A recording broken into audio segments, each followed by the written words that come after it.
ஒரு மனிதனை கேள்வி இல்லாமல் மகிழ்ச்சியாக கொண்டாட்டமாக மாற்றணும், கடவுள் புரிய வைக்கணும், வாழ்வின் ரகசியங்களை புரிய வைக்கணும், எதுக்கு வந்தோம், எதுக்கு பண்ணுறோம், என்ன செய்கிறோன்றதை புரிஞ்சுட்டு சாவுன்னா என்ன, பிறகுதுன்னா என்ன, பிறவி இருக்குதா இல்லையா, பிறவி இருக்குதுன்றதை கண்டுபிடிக்கணுமா, ஆப்ஜெக்ட் எவிடன்ஸ் வேணுமா.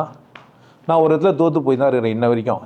பிறவி இருக்குதுன்னு சொல்கிறேன், என்கிட்ட என்ன இல்லை, ஆப்ஜெக்ட் எவிடன்ஸ் இல்லை.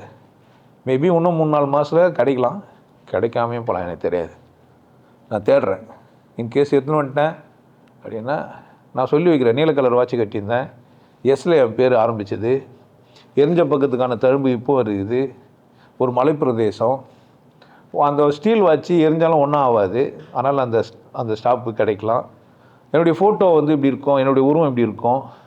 ஸோ அந்த நாட்டுக்கு போனால் அந்த மாதிரி உருவம் இருக்கிற ஃபோட்டோ இருக்கிற வீட்டை கண்டுபிடிச்சேன்னாவோ என் கண்களை சிக்கனாக தான் ஆச்சு.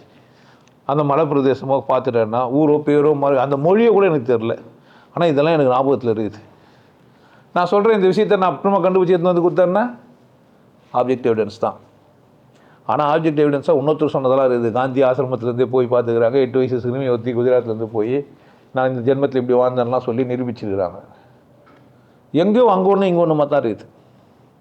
எல்லோரும் பிறவி எடுத்துக்கிறோம், ஏன் எல்லாராலையும் சொல்ல முடியலன்னா அப்படி தான் இருக்குது. ஸோ என்னென்ன அந்த பிறவிக்கான ஆப்ஜெக்ட் எவிடன்ஸும் என்கிட்ட இல்லை. ஆனால் கடவுள் சூன்யமாக இருக்குதுன்றதை நிறைய பேருக்கு உணர்த்திருக்கிறேன். நிறைய பேர் அதை உணர்ந்தும் இருக்கிறாங்க, சும்மா புரிஞ்சுக்கிறது இல்லை. அவர்கள் கண்களால் வெற்றிடத்தை என்ன பண்ண முடியுது, சந்திக்க முடியுது. நிறைய பேர் சந்தித்து என்கிட்ட சொல்லிக்கிறாங்க, சொல்லாமல் கூட இருக்கலாம், அது ஒரு பிரச்சனையும் இல்லை. ஆனால் ஆப்ஜெக்ட் எவிடன்ஸ் இருக்குது, கடவுள் வெறுமை அப்படின்ட்டு. சர்வ சுதந்திரம் இருக்குது, நீங்கள் எதையும் செய்ய வரல வந்தான். உங்களுக்கு கடவுள் அற்ப சுதந்திரம் கொடுத்தது, நைட்ரஜன் பாமே இந்த பூமியில் என்ன பண்ண முடியும், உங்களுக்கு அந்தளவுக்கு உங்களுக்கு சுதந்திரம் இருக்குது. நான் பேசியிருக்கிறேன், அதிர்ஷ்டன்றதே உன் இஷ்டம்தான். உனக்கு உன் இஷ்டமாக வாழ்கிற தகுதி உனக்கு இருக்குது. நீ ஏன் மேமாந்து போகலாம், தோற்று போகலாம், அசிங்கமாகலாம், கொண்டாடலாம், மகிழ்ச்சியாக இருக்கலாம், ஆனந்தமாக இருக்கலாம், வெறுப்பாக இருக்கலாம்.